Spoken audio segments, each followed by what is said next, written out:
Hello student, I hope you all are well in your home because कोविड-19 जो भी चल रहा है उसके लिए घर में रहना, सेफ रहना है। तो आई होप कि आप सभी स्वस्थ हैं और सुरक्षित हैं घर पर। आज हम ऑनलाइन क्लासेस में DCL के बारे में पढ़ेंगे। DCL होता है डेटा कंट्रोल लैंग्वेज। ये भी SQL की एक लैंग्वेज है। जब मैंने आपको SQL का वीडियो मैंने बताया था तो उस SQL के वीडियो में मैंने इनको शॉर्टली डिस्क्राइब किया था। DML, DDL, DCL, TCL, DQL ये सारी लैंग्वेज है और मैं सारी वीडियोज़ में अलग अलग इसको डिटेल में एक्सप्लेन कर रही हूँ। मैं अंजू वर्मा। आज हम पढ़ते हैं DCL के बारे में। Data query language data control language हमने इसको नाम दिया है। It is stands for data control language. DCL is use to control user access in the database. ये हमको एक्सेसिबिलिटी प्रोवाइड करता है। एक्सेसिबिलिटी मतलब क्या कि आप उसको ऑथराइज करते हैं कि आप इस डेटा को यूज़ कर सकते हैं या नहीं, या रिस्ट्रिक्शंस ये प्रोवाइड कर देता है कि अगर आपको यूज़ नहीं करता है, वो परमिशन नहीं दे रहा है, तो इसका मतलब हम डेटा को यूज़ नहीं कर सकते हैं। तो यहाँ सिक्योरिटी पॉइंट ऑफ व्यू से हम डेटा कंट्रोल लैंग्वेज का यूज़ करते हैं। Using DCL command, it allows or restricts the user from accessing data in database schema. इसमें हम दो कमांड का यूज़ करते हैं, grant and revoke. It is used to grant or revoke access permission from any database user. Grant command हम सबसे पहले देखेंगे। ग्रांट कमांड का मतलब होता है एक्सेसिबिलिटी प्रोवाइड करना। तो grant command is use for access privilege to the database. This command allow specified user to perform specific task. इसमें सबसे पहले हम देखते हैं allow a user to create session. यहाँ पर उसने यूज़र को एक सेशन अलाउ कर दिया है कि आप इतने से इतने टाइम तक के लिए इसमें आप डेटा को एक्सेस कर सकते हैं। When we create a user in SQL, it is not even allowed to log in and create a session until and unless proper permission privilege are granted to the user. इसका syntax है grant create session to user name। मतलब हम user name देंगे, जो भी user name है उसको ये ग्रांट अगर सेशन प्रोवाइड कर रहा है, इट मीन्स कि वो टाइमली उसमें एक्सेसिबिलिटी प्रोवाइड कर रहा है एक यूज़र को और वो उतने समय के लिए यूज़र उसको यूज़ कर सकता है। Allow user to create table, यहाँ पर उसने एक्सेसिबिलिटी प्रोवाइड करी है यूज़र को टेबल क्रिएट करने के लिए डेटाबेस के अंदर। तो यहाँ पर वो लिखेगा grant create table to user name. जो भी यूज़र को हम एक्सेसिबिलिटी प्रोवाइड कर रहे हैं कि आप ये टेबल को क्रिएट कर सकते हैं, उसका नाम लिखेंगे हम, और यहाँ पर ग्रांट का मतलब उसको हम परमिशन दे रहे हैं। नेक्स्ट है provide user with space on table space to store data. Allowing a user to create table is not enough to start storing data in the table.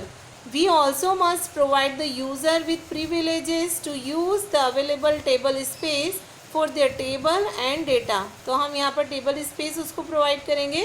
इसके लिए हमारे पास में कमांड है अल्टर यूज़र नेम, जो भी user को हमको provide करनी है accessibility, quota unlimited on system. The above command will after the user details and will provide it access to unlimited table space on system. Generally unlimited quota is provided to user admin. यहाँ पर हम generally user admin को ही ये कोटा देते हैं, particular हर user को नहीं देते हैं। नेक्स्ट है हमारा ग्रांट और प्रिविलेजेस टू अ यूज़र। इसका मीनिंग ये होता है कि जैसे हमने कोई एक सिस्टम का डेटाबेस एडमिनिस्ट्रेटर बना दिया है और उसको हमने प्रिविलेज मतलब परमिशन दे दी है कि अब वो उसको कुछ भी उसमें अगर चेंजेस करना है तो वो कर सकता है। तो हमने एक एडमिनिस्ट्रेटर को उसका नाम प्रोवाइड किया grant system database to user name, मतलब कि उस यूज़र को हमने उसका एडमिनिस्ट्रेटर बना दिया। देन है grant permission to create any table. तो हम कोई यूज़र को किसी भी यूज़र को हम टेबल क्रिएट करने की परमिशन देते हैं। Sometime user is restricted from creating some tables with the name which are reserve for any system tables, but we can grant privilege to user to create any table using below command. तो यहाँ पर हम कोई सी भी table को create करने की permission दे सकते हैं। ग्रांट क्रिएट एनी टेबल, जो भी हमको टेबल देना है, टू यूज़र नेम, जो भी यूज़र को हमको परमिशन प्रोवाइड करनी है। अगर हमको उसके यूज़र को परमिशन देनी है कि वो टेबल को डिलीट करे, हमें अलाउ करना है एक यूज़र को एक्सेसिबिलिटी कि वो टेबल को डिलीट करे, तो उसके लिए ड्रॉप कमांड होती है, grant permission to drop any table. As the title suggest, if you want to user to drop any table from the database then grant this privilege to the user। इसके लिए हमारे पास में command है grant drop any table to user name। हम यहाँ पर user name लिख रहे हैं और जो भी हमको टेबल को ड्रॉप करना है तो हम उसके लिए ड्रॉप कमांड का भी यूज़ कर रहे हैं। टू टेक बैक परमिशन, अगर हमें जितनी भी हमने ग्रांट परमिशन दी, एक्सेसिबिलिटी प्रोवाइड कर दी यूज़र को, अब हमें उससे वापस से परमिशन लेनी है तो हम यहाँ पर रिवोक कमांड का यूज़ करेंगे। रिवोक कमांड का यूज़ कैसे करेंगे? To take back permission and if you want to take back the privilege from any user use the revoke command. Revoke create table from user name, जो भी उसने create table के लिए user दिया था, रिवोक करा मतलब उससे वापस से सारी परमिशन ले ली। तो withdraw users access privilege given by using the grant command. यहाँ पर हमने कुछ डिफरेंसेस देखे हैं ग्रांट और रिवोक में। ग्रांट क्या करता है? यूज़र को परमिशन अलाउ करता है, allow user to perform certain activities on database. Revoke का यूज़ होता है it disallow a user to perform certain activities, मतलब वो डिसअलाउ करता है, उसको हम रिवोक बोलते हैं।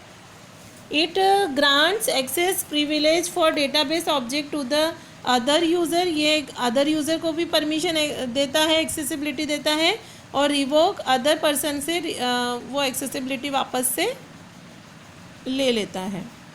यहाँ पर हमने एग्जांपल लिया है, grant privilege name on object name to user name, ये सारी इसकी एग्जांपल हैं। रिवोक में क्या होगा? ग्रांट की जगह रिवोक आ जाएगा और वो वापस से सारी उससे परमिशन या एक्सेसिबिलिटी वापस ले लेगा। तो यहाँ पर डेटा का कंट्रोल हो रहा है, इसीलिए हमने इसको डेटा कंट्रोल लैंग्वेज कहा है।